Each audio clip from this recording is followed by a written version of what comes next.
mengajak smart listener ya, membahas mengenai perkembangan financial teknologi Indonesia memang semakin tinggi, perkembangannya, pertumbuhannya juga bagus, tetapi di sisi yang lain, ini masyarakat mesti waspada, karena banyak yang terjebak ya, Audrey ya. Banyak yang terjebak, dan kita lihat wajah-wajah yang terjebak pinjaman online itu sangat-sangat miris, bener nggak sih? Ciri-cirinya suka kerja nggak? Gimana? Ciri-cirinya hidup segan mati tak mau, nggak bergairah, ya, nggak produktif, ya, terus kemudian nggak fokus karena dibayang-bayangi oleh debt collector yang mengejar-ngejar atau bahkan mungkin mengancam akan membeberkan kepada seluruh kontak gitu ya, belum lagi omongan-omongan yang kasar dan sebagainya. Ini benar-benar sangat mengintimidasi. Tapi kenapa banyak orang yang kejebak, dan kita juga mau belajar tentang pengenaan bunganya sebenarnya. Dan kita bersama-sama dengan inspirator pasar investasi Indonesia kesayangan kita, Ryan Filbert. Halo Mas Ryan. Halo, selamat sore Mbak Ola, selamat sore Mbak Audrey, selamat sore smart listener dimanapun Anda berada, selamat berbuka puasa. Yes, Mas Ryan, tadi kami tuh coba melakukan survei kecil-kecilan ya, Audrey ya. Survei kecil-kecilan, kita lempar pertanyaan kepada smart listener dari 3 jam yang lalu ya. Kita lakukan ya, kita lempar pertanyaannya, dan ternyata banyak yang merespon, banyak yang juga melihat topik kita, Mas Ryan. Mungkin Audrey bisa kasih, nanti bisa dibacakan beberapa catatannya begitu ya, respon-respon dari mereka. Tapi ini kurang lebih mereka merasa benar-benar terzolimi lah, menjadi pihak yang terzolimi, Mas Ryan. Nah, mungkin sebelum kita bahas lebih lanjut ya, Audrey mungkin bisa bacakan beberapa, 2 contoh barangkali respon dari pendengar kita terhadap pertanyaan yang kita lempar. Silakan Audrey. Beberapa ya, ada yang mengatakan nomor handphonenya pernah dijadikan nomor handphone darurat ya, jadi dihubungin padahal bukan dia yang meminjam. Selanjutnya saya kapok karena bunganya sungguh-sungguh sangat terlalu. Nah ini nih, yang 2 yang paling banyak direspon oleh smart listeners Ola dan juga Mas Ryan. Oke, soal bunganya ini ya. Baik, Mas Ryan, sebelum kita membahas mengenai topik kita waspada pinjaman online ya, Mas Ryan mungkin kasih highlight sedikit lah. Kita harus jeda dulu. Baru saya mau tanya. Belum dimulai, sudah harus jeda. Siap. Tapi Mas Ryan, abis ini Mas Ryan tolong berikan pandangan kepada kami, tanggapannya. Sebenarnya perkembangan financial teknologi Indonesia sampai dengan berkembangnya pinjaman online yang begitu maraknya, ini sebenarnya faktornya apa? Apa karena memang pinjaman ke bank itu sulit, terus kemudian masyarakat Indonesia cenderung yang men-skip ya proses begitu, sehingga ini cara yang gampang saja atau kayak gini? Kalian ceritakan ya. Kami jeda sesaat, semua listener, tanggapan seperti apa dari Anda terhadap pinjaman online yang belakangan makin intimidasi ya, bahkan kemudian juga membuat Anda mungkin nggak fokus dan sebagainya. Apakah Anda punya pengalaman demikian? Anda bisa sharing ke 0812 11 12 559 atau juga YouTube channel Smart FM. Kami jeda sesaat. Listeners, kalau Anda pengguna sosial media gitu ya, berbagai macam dari Instagram, Twitter, atau bahkan YouTube, itu banyak sekali iklan-iklan pinjaman online, dan juga sebegitu gampangnya ternyata untuk meminjam secara online. Tapi sebenarnya apa sih faktor-faktor yang menyebabkan maraknya atau menjamurnya pinjaman online ini hadir di Indonesia? Apakah seperti yang Ola bilang sebelumnya, Mas Ryan, apa karena memang minjem ke bank cukup sulit ya? Atau faktor apa, seperti apa, Mas Ryan, boleh jelaskan, silakan. Baik, jadi pertama saya ingin coba untuk luruskan kata-kata bila ada yang mengatakan fintech gitu, tiba-tiba pikirannya adalah pinjaman online, maka itu adalah hal yang salah gitu ya. Kenapa? Karena fintech adalah financial technology, so smart listeners lebih baik ketika Anda mendengar kata-kata fintech, sebenarnya banyak hal di dalam fintech loh. Contohnya adalah internet banking, Anda itu adalah fintech. Uang elektronik, Anda membayar untuk yang pakai bla bla bla pay itu adalah bagian dari fintech. Ya, salah satunya adalah fintech peer-to-peer lending. Nah,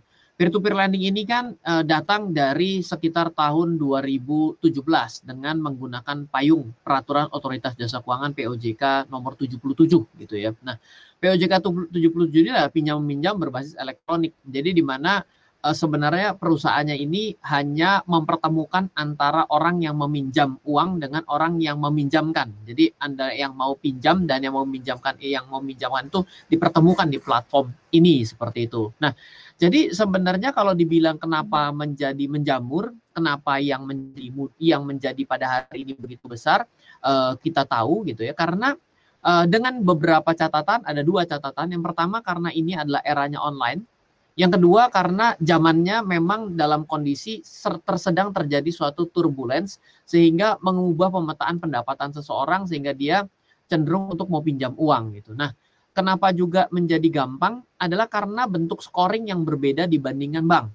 Misal kalau misalnya kita pergi ke bank, saya mau pinjam uang, maka ya paling banter ya saya bisa pinjam, ditanya kamu punya jaminan BPKB, punya jaminan rumah apa yang mau kamu jaminkan gitu ya. Nah, sedangkan dengan kita menggunakan era fintech peer-to-peer lending ini, si fintech peer-to-peer lending ini menggunakan kita punya social scoring ataupun bisa disebut dengan habit daripada kita melakukan interaksi digital sehari-hari.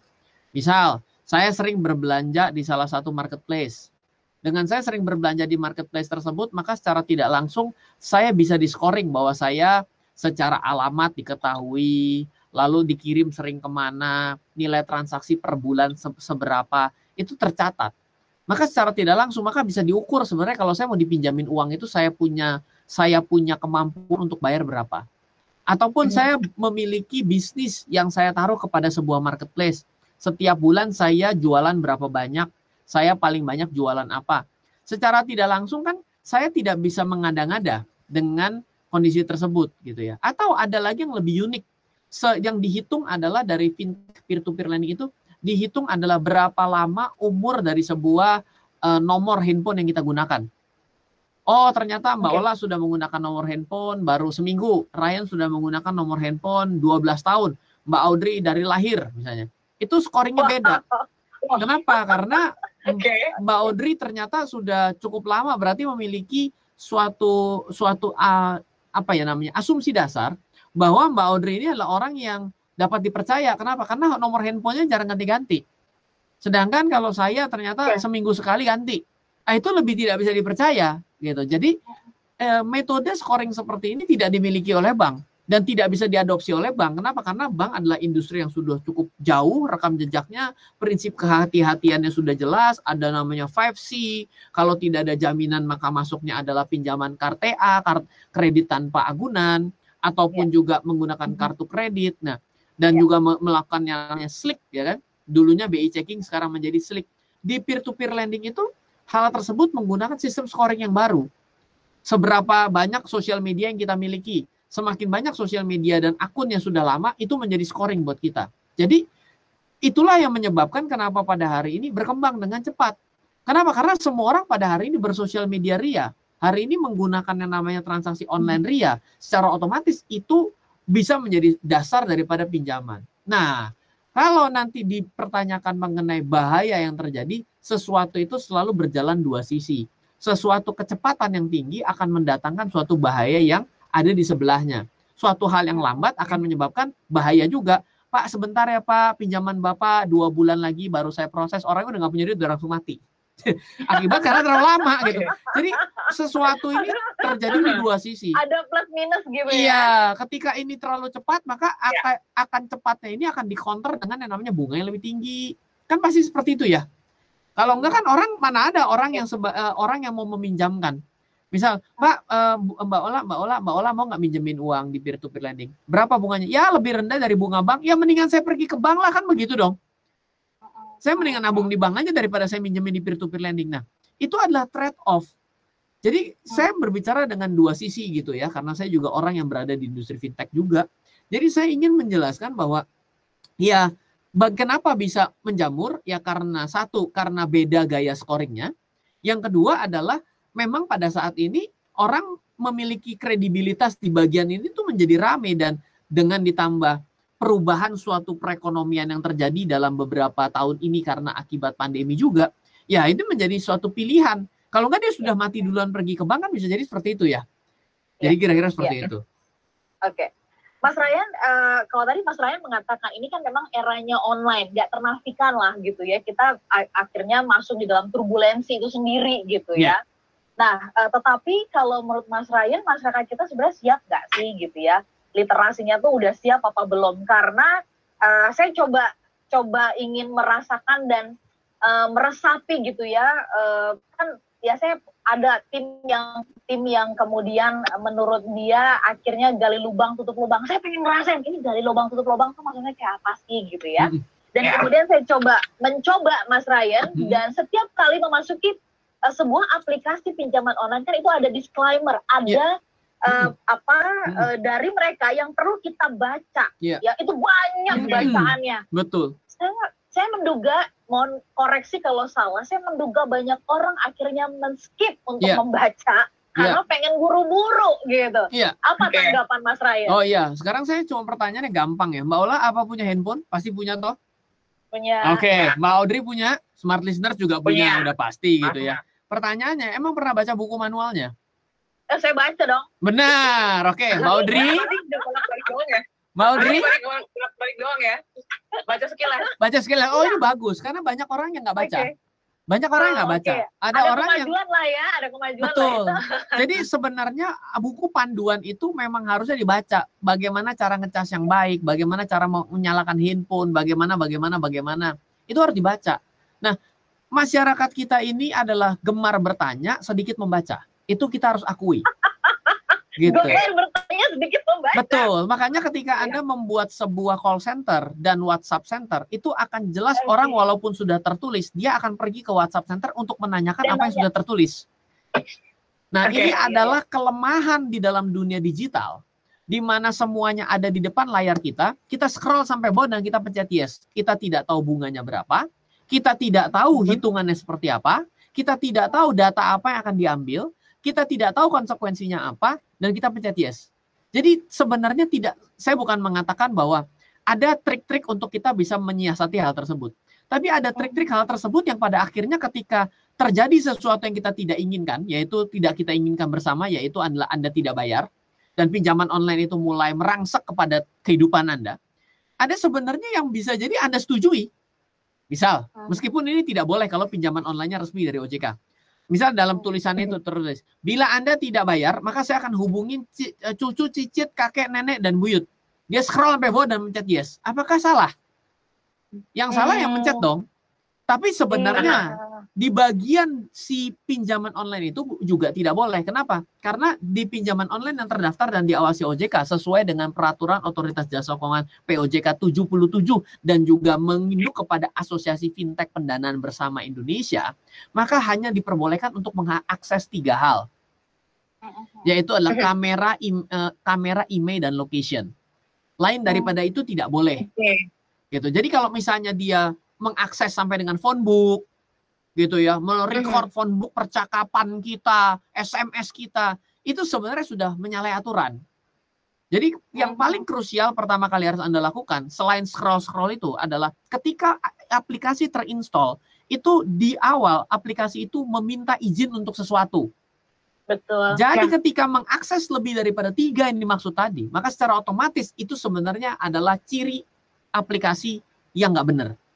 Oke, coba boleh diulang Mas Ryan, ini penting nih ya. Kita tahu yang 3 penting tadi. Yang kamera, email, dan location. Oke. Kamera, email, dan location. Iya. Seperti itu. Phonebook, ini udah nggak boleh. Jadi begitu dia record phonebook kita, secara otomatis ketika kita pencet yes, secara dasar hukum sebenarnya kita meng-allow dan kita sudah menyetujui itu, ketika dia akses dan gagal bayar, maka dia akan masuk ke dalam pelanggaran yang kedua, yaitu adalah penagihan yang tidak beretika. Pelanggaran pertama kan mengakses data Anda. Tapi kan sebenarnya ketika mengakses data Anda setujui, maka secara tidak langsung kan sebenarnya Anda udah bilang boleh. Iya. Tapi Anda akan masuk ke dalam pelanggaran yang kedua. Ketika Anda tidak bisa bayar, Anda akan masuk ke pelanggaran yang namanya menagih tanpa etika. Penagihan tanpa etika. Oke, Mas Ren ditahan sampai di situ. Sebenarnya memang kita sendiri yang menggali kuburan buat kita ya, Mas Ryan ya. Nggak saya ngomong gitu loh.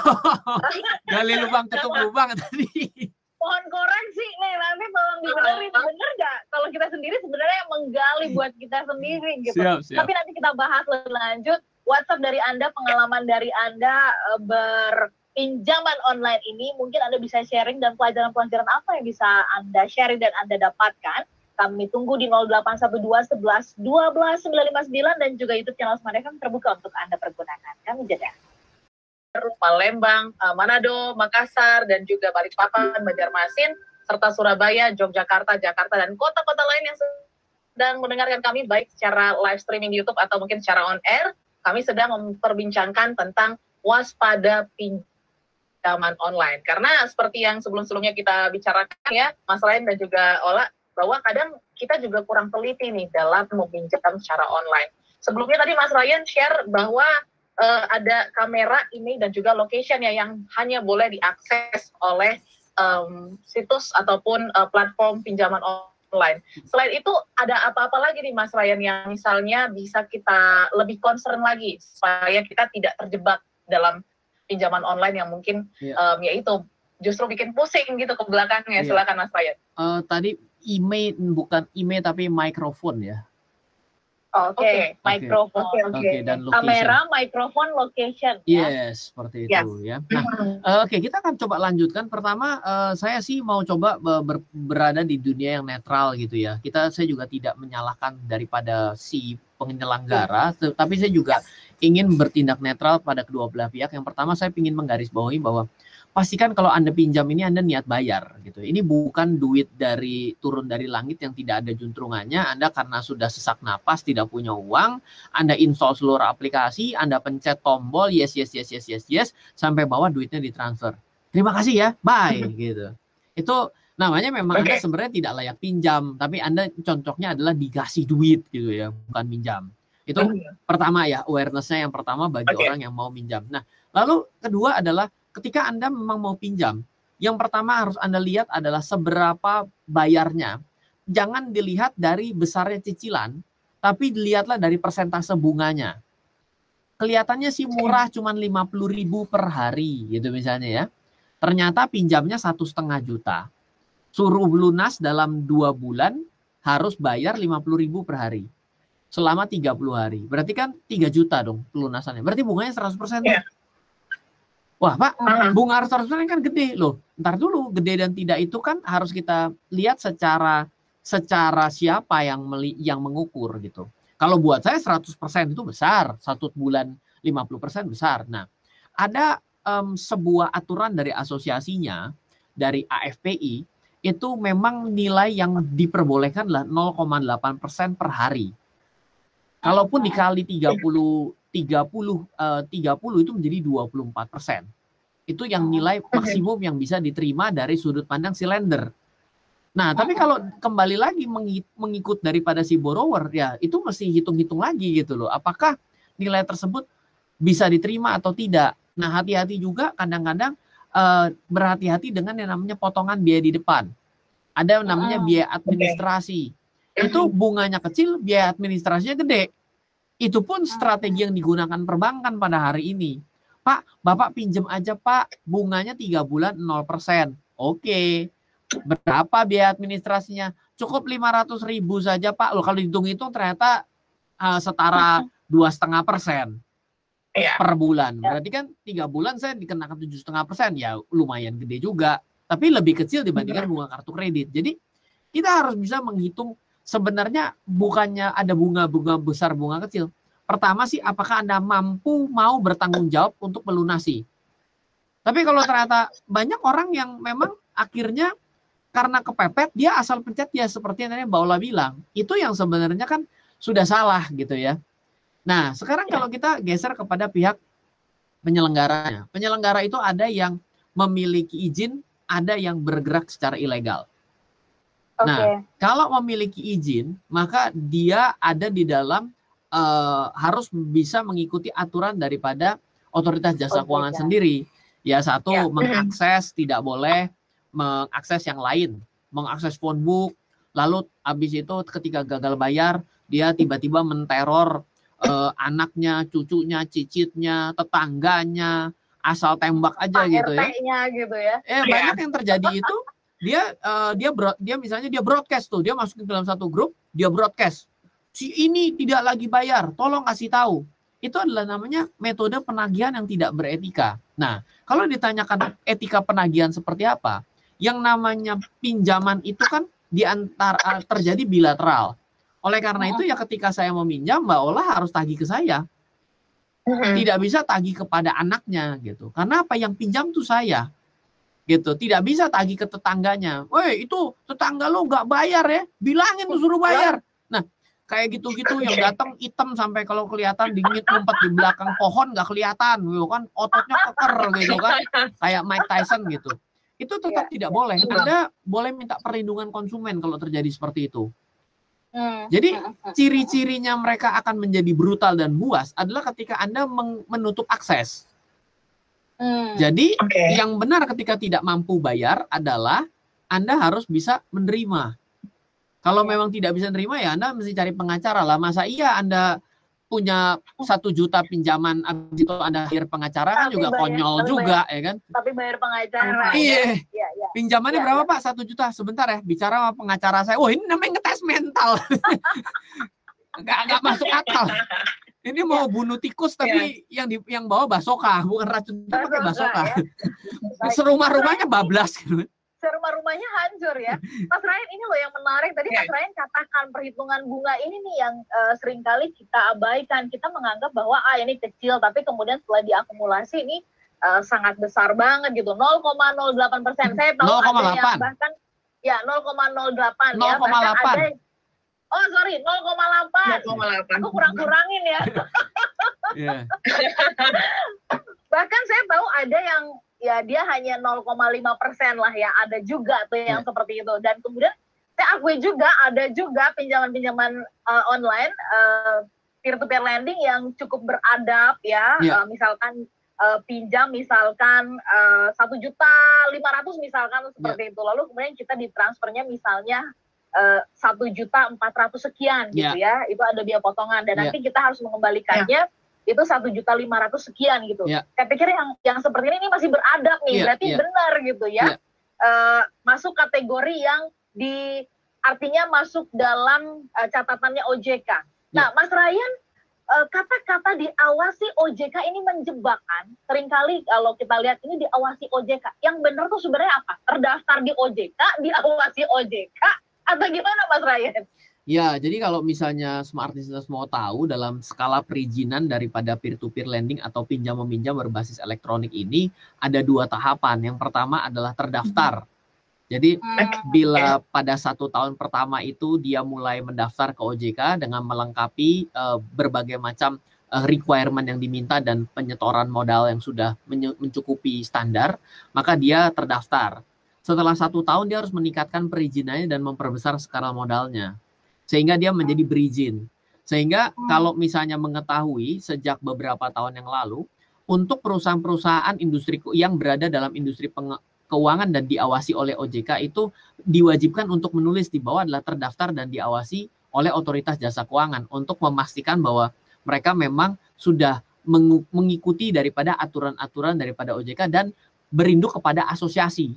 Jadi ada asosiasinya nih, kalau di semua yang ada industri keuangan yang ada itu pasti selain harus ke OJK-nya juga harus ada asosiasinya.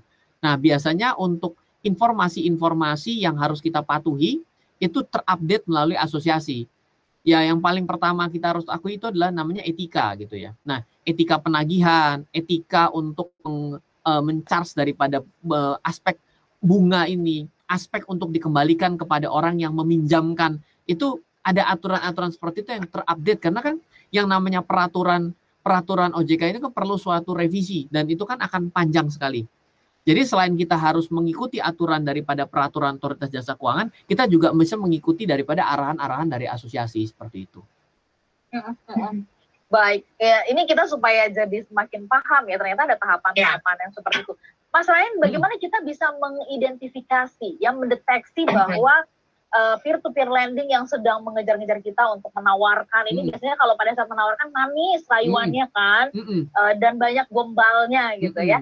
Nah, gimana kita bisa mendeteksi? Itu deketin cewek juga gitu. Iya. Hampir sama ya. Nggak, bukan pinjol doang. dari pria-pria yang berhasil saya wawancara sih mereka juga ngomongnya gitu. Dan wanita-wanita demikian juga, jangan biar adil. Saya mohon maaf ya. Gender ya. Oke, kita bahas lebih lanjut nanti tanggapan-tanggapan yang sudah masuk ya, Audrey, di sesi berikutnya kita akan tanggapi. Tetaplah bersama dengan kami dalam Smart Market Insight. Kami mengajak Anda untuk lebih dalam lagi tahu tentang pinjaman online atau peer-to-peer lending dengan tema waspadai pinjaman online. Benar ya Audrey ya, tetapi ini kita mau mengajak smart listener harus naik level dong, ya kan? Dari yang biasanya sekedar say yes gitu ya, tapi sekarang itu harus bertanya so why, so what, so how gitu ya, when dan sebagainya supaya kita menjadi lebih cerdas lagi.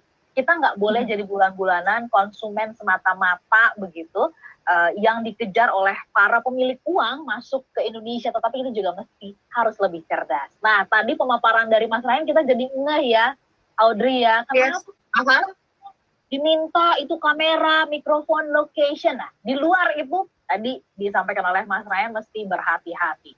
Mas Ryan, kita lanjut ya soal kalau tadi Mas Ryan sudah kasih insight bahwa etika penagihan ini sebenarnya kita sendiri yang memberikan permit ya kan, ketika kita mengatakan yes itu sebenarnya ya sudah kita yang mengizinkan, tetapi secara cepat Mas Ryan, apa yang bisa dilakukan atau diinformasikan oleh Mas Ryan kepada smart listener supaya waspada ya, jangan-jangan ini berizin nggak, ini ada di OJK nggak, atau ini sebenarnya sedang memberikan jebakan-jebakan, karena Mas Ryan saya coba melihat ada sebuah experience ya dari teman yang begini nih.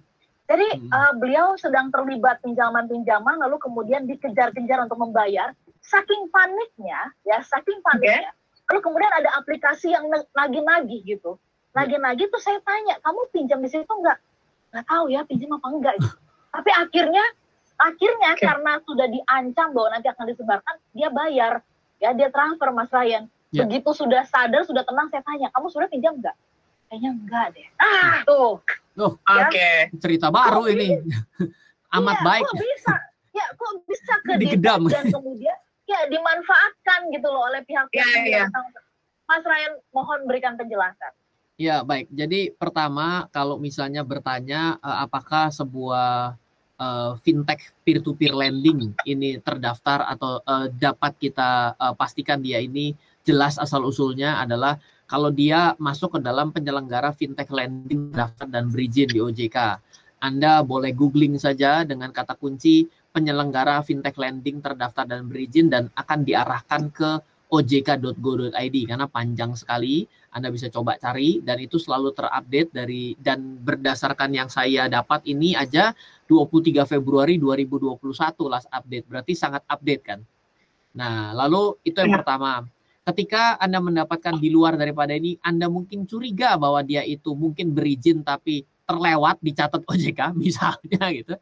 Maka Anda coba ganti kata kuncinya menjadi Satgas Waspada Investasi ditambah dengan nama aplikasinya. Oke. Nah, jadi Satgas Waspada Investasi itu adalah satuan tugas daripada penanganan investasi ilegal di Indonesia yang diketuai oleh Bapak Tongam L. Tobing. Beliau selalu mengupdate secara berkala, bukan hanya peer-to-peer, tapi mungkin money game yang berseliweran, forex ilegal pun akan terciduk di sana. Jadi Anda dua cara, cari yang legal. Kalau ternyata yang legal nggak ada, mungkin Anda salah ketik. Anda pastikan dulu dia berada di ilegal atau tidak. Nah, kalau dari dua ini Anda juga mungkin saja ada yang berizin tapi nakal, kan bisa saja ya. Namanya kan kalau nakal itu kan mungkin nggak sengaja ke-update gitu ya. Maka Anda juga coba lihat apakah mereka meminta lebih data dibandingkan yang seharusnya. Seperti yang tadi. Yaitu hanya boleh kamera location ya kan. Dan untuk setelah itulah yang Anda bisa cari lagi informasinya adalah dari sudut pandang bunganya. Kalau misalnya per hari sudah mintanya 25% gitu, satu minggu 100% ya Anda harus hati-hati itu, berarti ya mungkin akan tidak akan benar gitu. Nah, sekarang tips selanjutnya adalah kalau ternyata Anda sudah dalam posisi tidak mampu.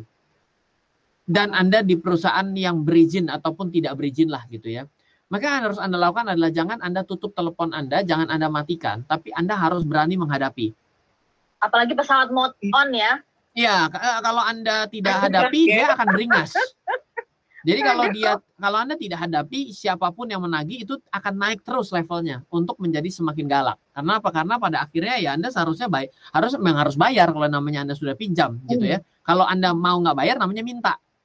Ya, jadi Anda cari jasa fintech minta duit, bukan fintech lending gitu namanya. Nah, iya dong. Ya, saya juga harus fair gitu karena saya mau dua-duanya sehat bertumbuh gitu ya. Jangan disalahin penyelenggaranya juga. Karena ada juga teman saya yang memang kurang ajar. Saya ceritakan ini. Dia sengaja karena tahu itu ilegal, dia pinjam. Dia pinjam aja nggak mau dibayar. Nggak taunya perusahaan ini menjadi terdaftar dan berizin. Dampaknya adalah list-listnya yang tadinya tidak bayar, ini masuk ke seluruh database daripada Pusdafil, Pusat Data Layanan Fintech. Sehingga di blacklist. Jadi sekarang dia mau pinjam di blacklist, harus dilunasin. Dia dengan santai bilang, loh waktu itu kan ilegal, berarti saya nggak perlu bayar, kan etikanya jelek kan?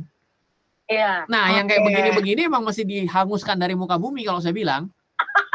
Saya dukung deh, karena apa etikanya mau jelek? Udah jelek ya. Betul. Jadi kalau saya harus berimbang duanya. Nah, setelah itu ketika Anda kesulitan yang harus Anda lakukan adalah Anda negosiasi. Pertama kali Anda minta hapuskan yang namanya denda. Setelah hapuskan denda, hapuskan bunga.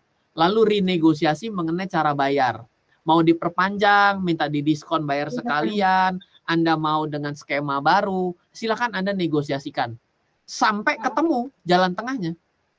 Iya, iya. Gitu. Tapi tunjukin dulu niatannya ya. Iya.